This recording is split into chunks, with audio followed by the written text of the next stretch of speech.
Hey everybody, I was just thinking, there's been some weird things happening in this alley here. One is the rumor going around that my ex did this to me, my ex and my son. I knew Antoine and Antoine Sr. and Antoine Jr. did this with Ryan Bryars, Stephanie Newman, and might even Marie Simpson.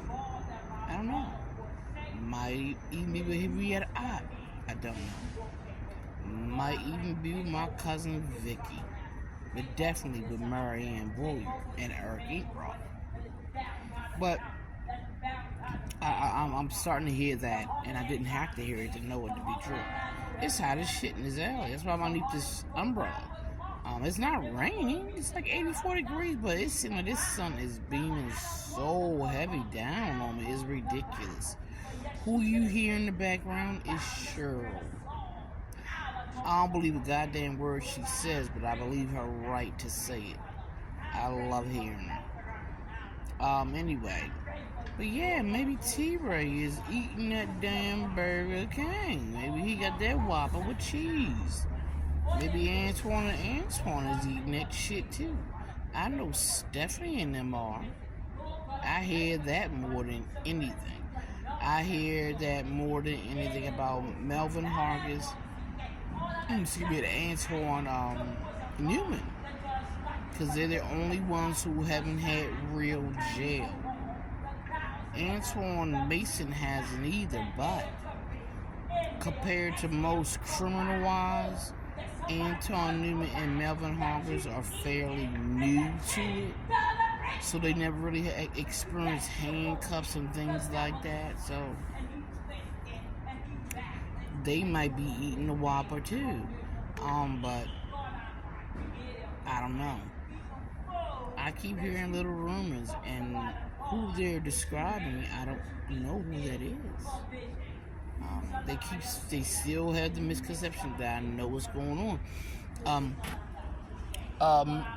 Martha's boyfriend, the one that we bring gloves around, he stepped in front of me and he tried to embarrass me. I didn't let him do it. Every time that man of beige color come around, he has 2 huge suitcases with him.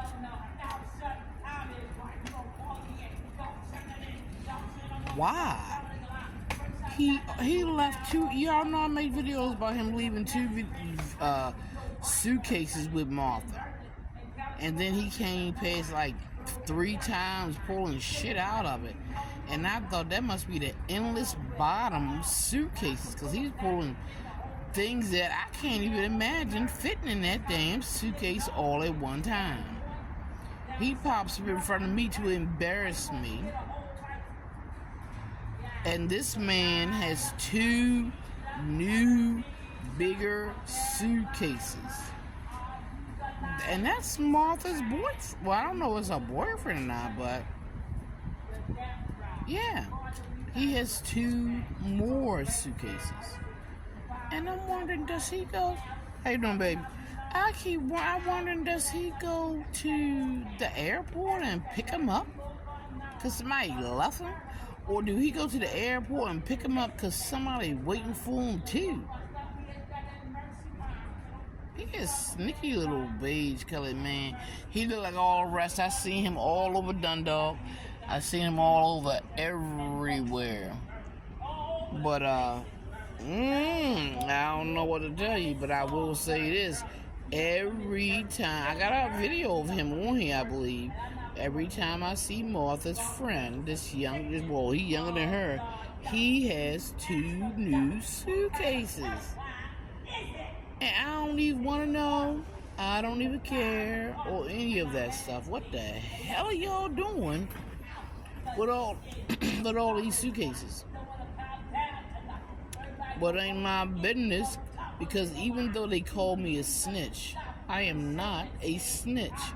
What I've been doing for all these damn pages is telling you my experiences by being gang-stalked in Maryland, by being sexually and human trafficked in Maryland. And unfortunately, I guarantee you, like more metropolises, you're going to hear that politicians, that people of power, these people are the same ones that are drug dealers.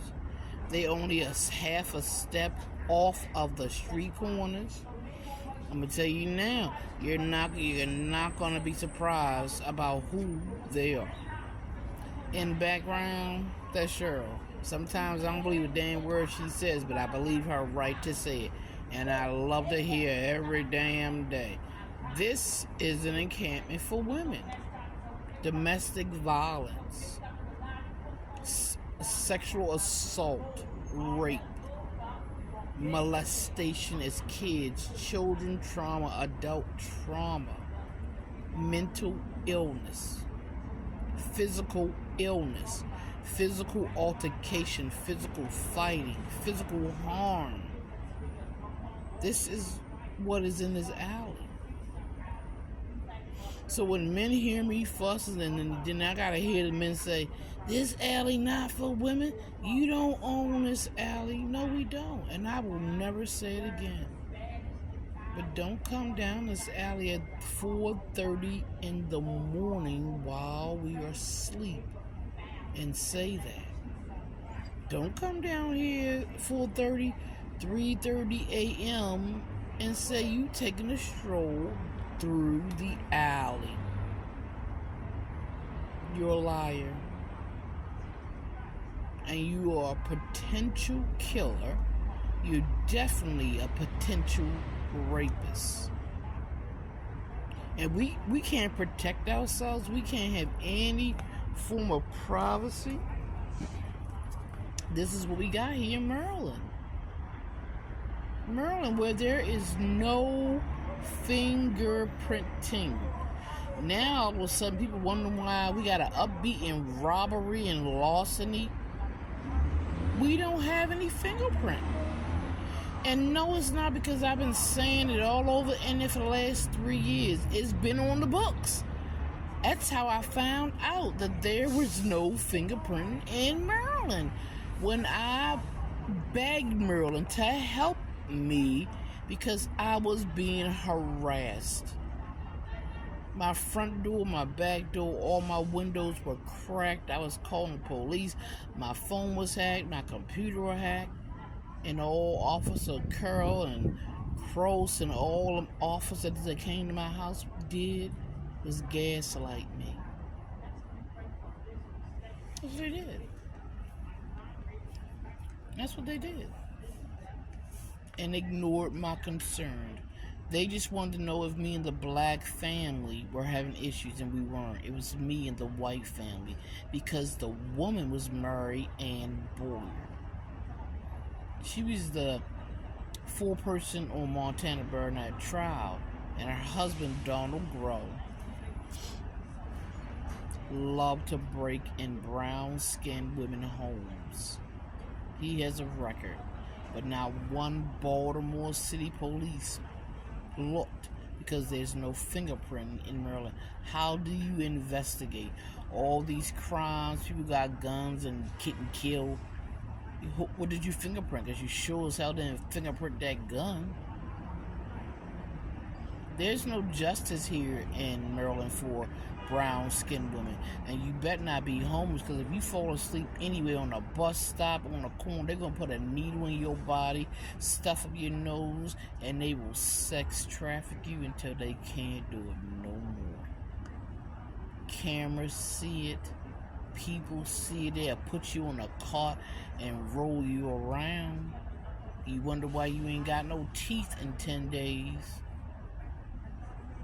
This is Maryland, where being a juror on a murder for hire case dictates your life. Or your ex of 20 years who hates you and teaches your son to hate you and probably murdered your other son. This is what you get in Maryland. 3 years. I was the only black woman on that jury, and I can't even get a lawyer.